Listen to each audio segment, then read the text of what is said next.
नमस्कार साथियों।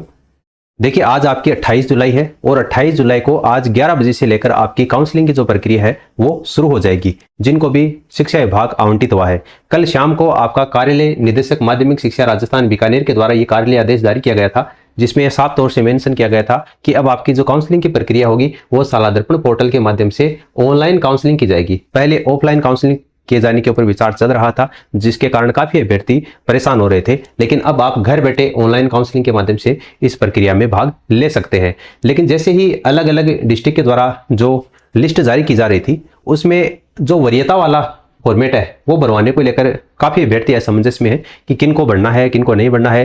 जो 50 रुपए का स्टाम्प बनवाना है, ये किन किन लड़कियों को बनवाना है, जो विधवा है, परित्यक्ता है, इसके अलावा जो सामान्य महिला कैंडिडेट है, सामान्य पुरुष कैंडिडेट है, क्या उन सभी को भी बनवाना है। और एक तो जो प्रक्रिया इतनी फास्ट हुई है, एक ही दिन में ये शेड्यूल जारी कर दिया और कैंडिडेट को ना तो एफिडेविट बनवाने का मौका दिया गया, क्योंकि आपको शनिवार और रविवार 2 दिन आपके वो बीच में वो पड़ गए, तो कोर्ट भी उस समय खुला नहीं रहता है, तो एफिडेविट भी नहीं बन पाता है। इसलिए काफी अभ्यर्थी ऐसे हैं जिन्होंने एफिडेविट बनवाया नहीं और इस ईमेल आईडी के ऊपर सेंड नहीं किया। तो इंस्टाग्राम के ऊपर काफी अभ्यर्थियों के लगातार डीएम आ रहे हैं कि सर हमने एफिडेविट भेजा नहीं है, क्या हमारी काउंसलिंग प्रक्रिया में हम भाग नहीं ले पाएंगे। तो देखो, कोई दिक्कत नहीं है, अगर आपने एफिडेविट नहीं भेजा है तो भी कोई दिक्कत नहीं है। ऐसा नहीं है कि उसकी वजह से आपकी काउंसलिंग की जो प्रक्रिया है वो रुक जाएगी, ऐसा नहीं होने वाला है। दरअसल ये जो एफिडेविट है, इसमें देखिए आप साफ तौर से मेंशन कर रखा है, इस ईमेल आईडी के ऊपर या कार्यालय में स्वयं उपस्थित होकर इसको प्रस्तुत करना है। निर्धारित समय के पश्चात यदि कोई वरीयता सूची का लाभ लेना चाहता है तो उस पर विचार नहीं किया जाएगा। जो कैंडिडेट इस वरीयता सूची का लाभ लेना चाहते हैं,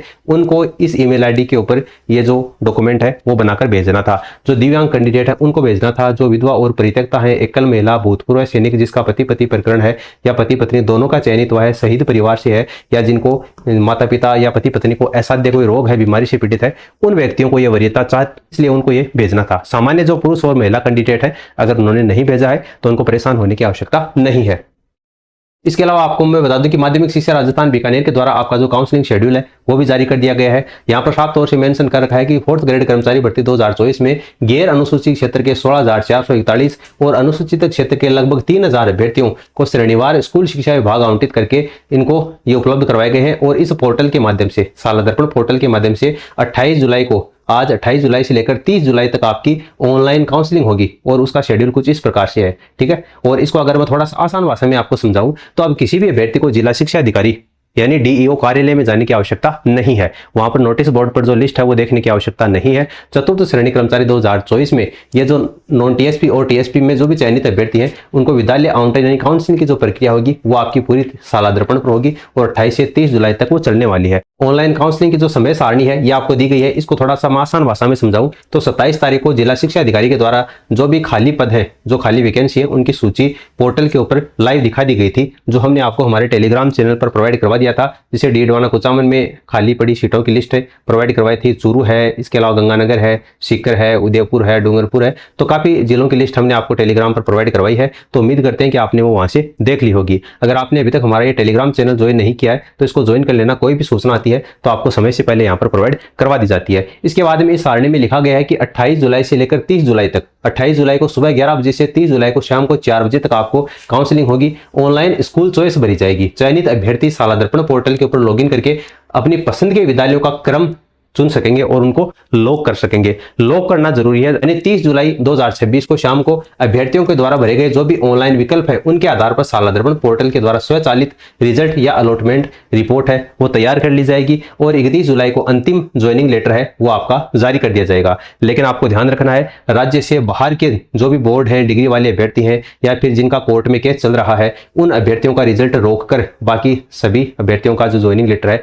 वो जारी कर दिया जाएगा और उसके बाद में आप स्कूल में जाकर ज्वाइनिंग लेटर जाकर उसको जमा करवा सकते हैं। जिन भी अभ्यर्थियों ने डॉक्यूमेंट्स बनवा लिए हैं, जमा नहीं करवाए हैं, तो ज्वाइनिंग करते समय आप उन डॉक्यूमेंट्स को स्कूल में जमा करवा सकते हैं। देखिए, पोर्टल खोलने का समय है ये आपको ध्यान में रखना है। आज 28 जुलाई को सुबह 11 बजे से शुरू हो जाएगा और लास्ट डेट को भी ध्यान में रखना है। 30 जुलाई को शाम को 4 बजे तक सभी अपनी जो स्कूल है उनको भरकर फॉर्म को लॉक करना अनिवार्य है। अगर आप लॉक नहीं करेंगे तो बाद में जो पोर्टल है वो आपके जिले में कहीं पर भी आपको स्कूल अलॉट कर सकता है। उसकी जिम्मेदारी आपकी स्वयं की होगी, विभाग उसकी तरफ से जिम्मेदार नहीं होगा।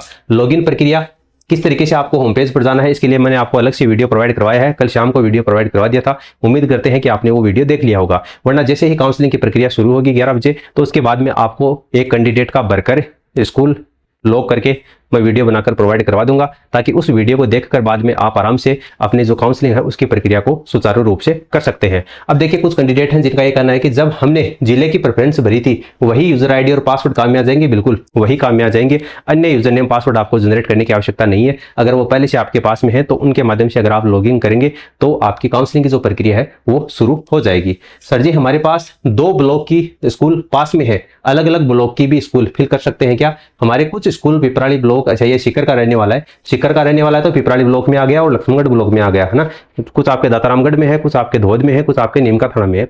तो इस तरीके से अगर 2 ब्लॉक की स्कूल में बिल्कुल आप भर सकते हो। आपको जो भी आपका जिला अलॉट हुआ है उस अलॉट हुए जिले में आप जो ब्लॉक है उसको चेंज कर सकते हैं। जैसे ही ब्लॉक चेंज करेंगे तो उस ब्लॉक में जो भी स्कूल उपस्थित होगी, जहां पर चतुर्थ श्रेणी कर्मचारी की अगर पोस्ट खाली है वो स्कूल आपको यहां पर शो हो जाएगी। तो वहां से आप प्लस वाले चिन्ह के ऊपर ओके करके बाद में उन स्कूलों को भर सकते हैं। तो आप एक से ज्यादा ब्लॉक है उनकी स्कूल को भी बिल्कुल चूज कर सकते हैं, कोई दिक्कत आपको नहीं है।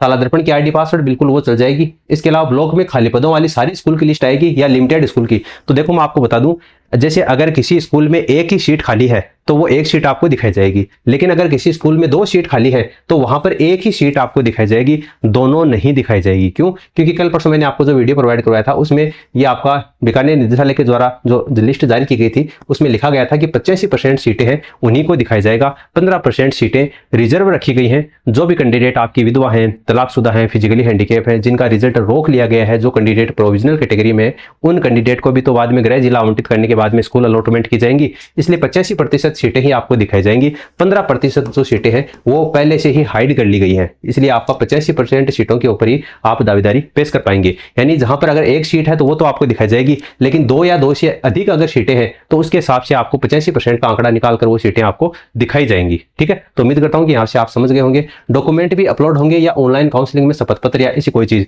तो देखो, अगर आप ऑफलाइन काउंसलिंग करवाने के लिए जाते तब आपके डॉक्यूमेंट अपलोड होते।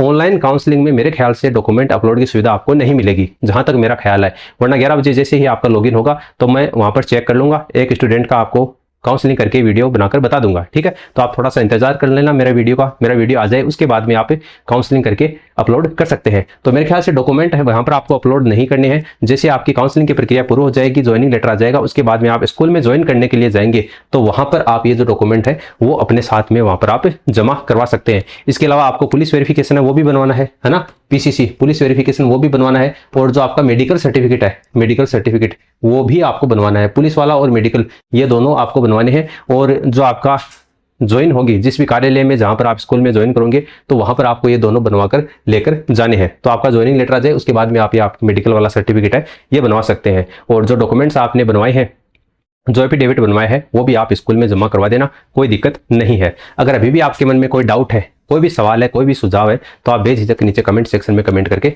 पूछ सकते हैं। मिलते हैं अपन नेक्स्ट वीडियो में। धन्यवाद।